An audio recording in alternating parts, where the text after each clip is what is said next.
Le Seigneur n'a pas guéri Lazare, mais il lui a donné la vie de résurrection. Et c'est là notre espérance à tous. Le Seigneur peut vouloir guérir notre corps, ou il peut ne pas la désirer. Il ne veut pas que nous vivions dans notre propre vie, mais de sa vie de résurrection. C'est ce que Jésus a déclaré lorsqu'il a dit « Cette maladie n'est pas à la mort, mais elle est à la gloire de Dieu ». Jean 11, 4. Si nous sondons notre Nouveau Testament, nous verrons que Dieu est toujours glorifié dans la résurrection. C'est là qu'est la gloire de Dieu. Nous pouvons voir un chrétien très faible au point de vue physique, mais nous pouvons glorifier Dieu en ce frère à cause de la puissance merveilleuse de la vie divine. Nous pouvons voir une personne qui a beaucoup de fautes et beaucoup de choses en elle que nous n'aimons pas, et cependant il y a quelque chose de plus que cela. Il y a la vie du Seigneur en elle. Tandis que nous ne pouvons nous réjouir en ce qu'elle est naturellement, nous pouvons glorifier Dieu pour ce qu'elle est spirituellement. C'est le cœur réel de l'incident de Lazare.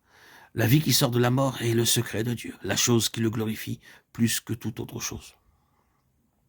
Tout cela, est-ce une belle histoire et une vérité merveilleuse? Mettons-le à l'épreuve. Disons au Seigneur, lorsque nous nous levons le matin, « Seigneur, je ne vois rien en moi-même, mais je veux vivre aujourd'hui par la puissance de ta résurrection. » Il peut y avoir en vous-même ou en dehors de vous-même des situations impossibles. Mais disons simplement, Seigneur, maintenant, Seigneur, que tu sois glorifié aujourd'hui, en me rendant capable de vivre dans ta vie de résurrection. C'est une position qu'il nous faut prendre par la foi, chaque jour. Timothée était évidemment un jeune homme physiquement faible. Il avait quelques troubles de l'estomac et cela l'ennuyait constamment. Paul lui dit, « Saisis-toi de la vie éternelle », 1 Timothée 6, 12. Et il a parlé de ses fréquentes indispositions, 1 Timothée 5, 23. Si le Seigneur voulait que tous les malades soient guéris physiquement, pourquoi Paul n'a-t-il pas guéri Timothée? Paul savait qu'il y a quelque chose de meilleur que la guérison physique. La puissance de la vie éternelle dans un faible corps physique est un grand témoignage. Saisis-toi de la vie éternelle, c'est la vie de résurrection. Et c'est quelque chose que nous devons faire, nous tous. Vous et moi, nous pouvons vivre dans la puissance de la résurrection du Seigneur.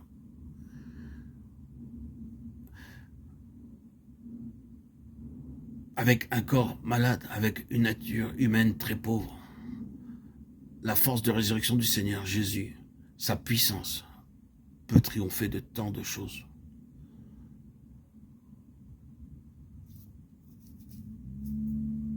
C'est pas dans notre propre force que nous pouvons triompher. C'est dans cette autre force qui triomphe de nos faiblesses. Paul a dit, lorsque je suis faible, c'est alors que je suis fort, 2 Corinthiens 12, 10. La puissance de la résurrection de Christ triomphait dans sa faiblesse. Il dit, je me glorifierai donc plus volontiers de mes faiblesses, afin que la force de Christ habite en moi. 2 Corinthiens 12, 9. Il parle ici de ses infirmités physiques et de la puissance de la résurrection de Christ qui a triomphé sur elle. Si nous vivons en nous-mêmes, nous lâcherons. Nous abandonnerons, nous nous découragerons. Nous n'aurons plus de désir de continuer. Mais si nous vivons dans la puissance de la résurrection du Seigneur Jésus, alors, pauvres que nous sommes, nous triompherons de toutes les difficultés, de toutes les épreuves.